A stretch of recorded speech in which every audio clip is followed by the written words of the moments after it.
Hello everybody, it's EZ Victus here, and I'm here to bring you the best TV show and movie related content that I can. Today we are going to be talking about Blood of Zeus Season 1 as well as my predictions for the Season 2 coming up. If you haven't already subscribed to my channel, then what are you waiting for? I put out 2 videos every single week, which is Tuesday and Friday, and it's all about TV show and movie related content. Please, if you haven't already, hit that subscribe button so you can help the channel grow, and yeah. Speaking of which, let's get into the video right now. The first season of Blood of Zeus is just wow. I mean, I have no other words for it whatsoever. I honestly didn't think that it was going to be this good at all, but I'm very happily surprised that's not the case. Also, spoiler alert. Before I forget to say it, this video will most definitely include spoilers of Blood of Zeus Season 1, so if you have not watched it yet, tread with caution, my little beans. Now, that's out of the way. Let's get on with the story. So, first of all, I want to mention a few things that the writers, producer, and director did right. The writing was phenomenal. Everything that each character said and the way they said it was just so fluid. It didn't feel slow or uninteresting whatsoever. They kept in only the exact parts of the story and dialogue that they needed, and I applaud them for doing it so well. Now that moves us on to the characters, which were amazing to see in action and to have normal conversations as well. We get a very basic and simple understanding of who each character is and what their goal is without the show over-explaining it, which is once again hard to do. The fact that the show made the mortals, or humans, just as interesting and epic as the gods themselves is crazy to me. Each character has their own drive and own story to why they are who they are, and it was very enjoyable to watch it all play out. The detail and why exactly Zeus wasn't the best father but was trying was very cool to me. I mean, if there was a terrible father award, Zeus's father, Kronos, would definitely win. I mean, he literally ate his own children. There isn't much worse than that, so it makes sense to me that he sucks as a father and has no idea how to fill the role, which I think was a very good story choice. Seraphim was one of my favorite characters personally, and it's because, in my opinion, he's the coolest and most interesting character. His whole life has been just one big, colossal middle finger to his face. He was cast away at birth, made to live in the wilderness, and his quote-unquote mother killed right before his eyes.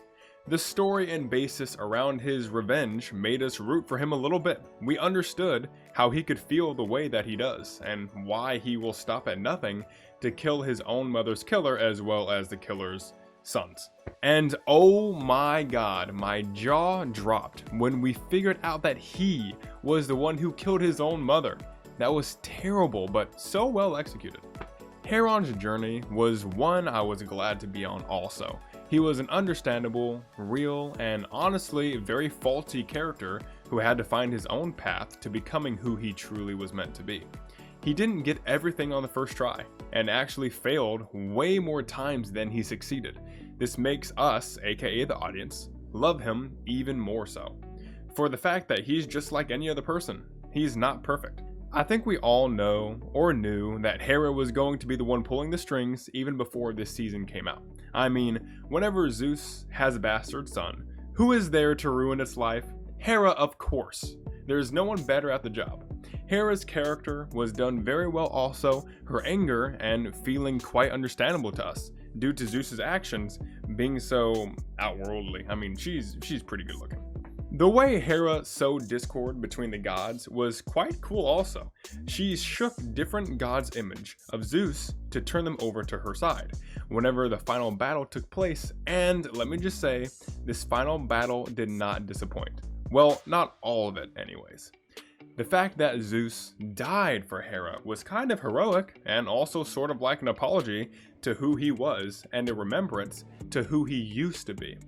Whenever he winked at her before he exploded, or imploded, almost brought a tear to my eye. It showed he still loved her and didn't want her to die. But I mean, I couldn't have expected him to actually die. I was very blindsided by that. I thought he would, like, you know, be alive and walking after that, but no, he just exploded. And let's not forget that Heron found his true power, which is what I was hoping it would be, Zeus's own power. He is able to control lightning at his own will, and God, I was hoping that was what was going to happen. He also enslaved the souls of the giants in that box again, which, you know, props to that too. And no other child that I know from Greek mythology of Zeus's has ever wielded his own power, so that's incredibly cool. I'm excited for it to play out in season 2. Lastly, for the recap, we have Seraphim's brief talk with Hades. Seraphim, of course, was going to hell for what he had done, but was stopped by the underworld's ruler himself, Hades, who I'm not sure if you all were, but I was waiting for his arrival for almost the whole season. I love my man Hades, and he is one, if not the most powerful god that there is.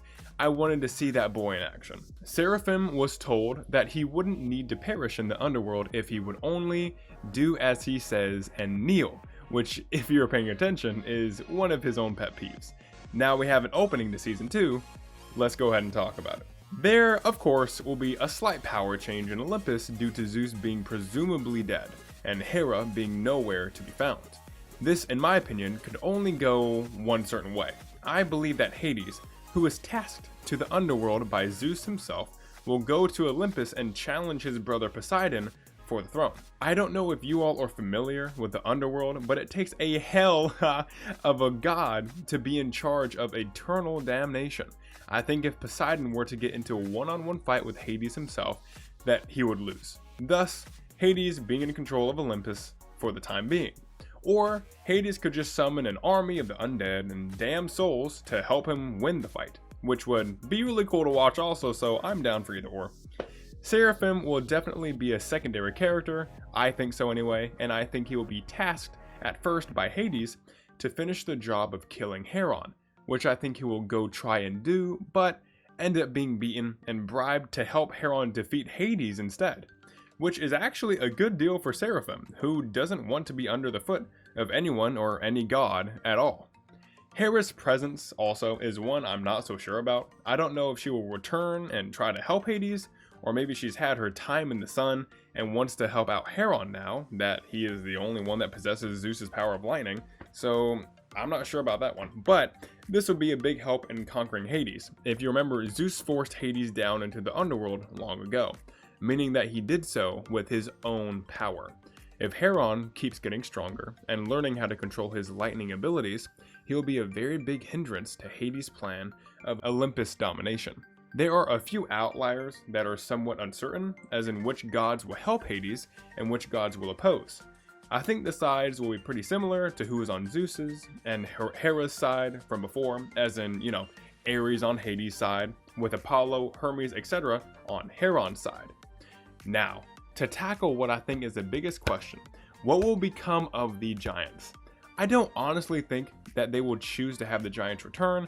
I think they have enough baddies to go through before returning to that card. I mean, perhaps Hades actually resurrects a Titan due to him being the only god capable of bringing anyone back from the dead.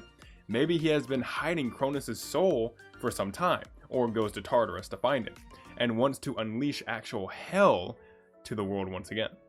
If this is the case, I have no idea what any god or person will ever do. This will be incredibly hard to put back under wraps, even for Hades, due to Kronos being his father also. So there you have it, everybody. How did you like the video? If you did, or even if you loved it, please leave a like so I know to keep making these videos in the future, as well as comment because I love reading what you all have to say. Also, tell me in the comment section below what god you think is your favorite. I mean, do you like Hades?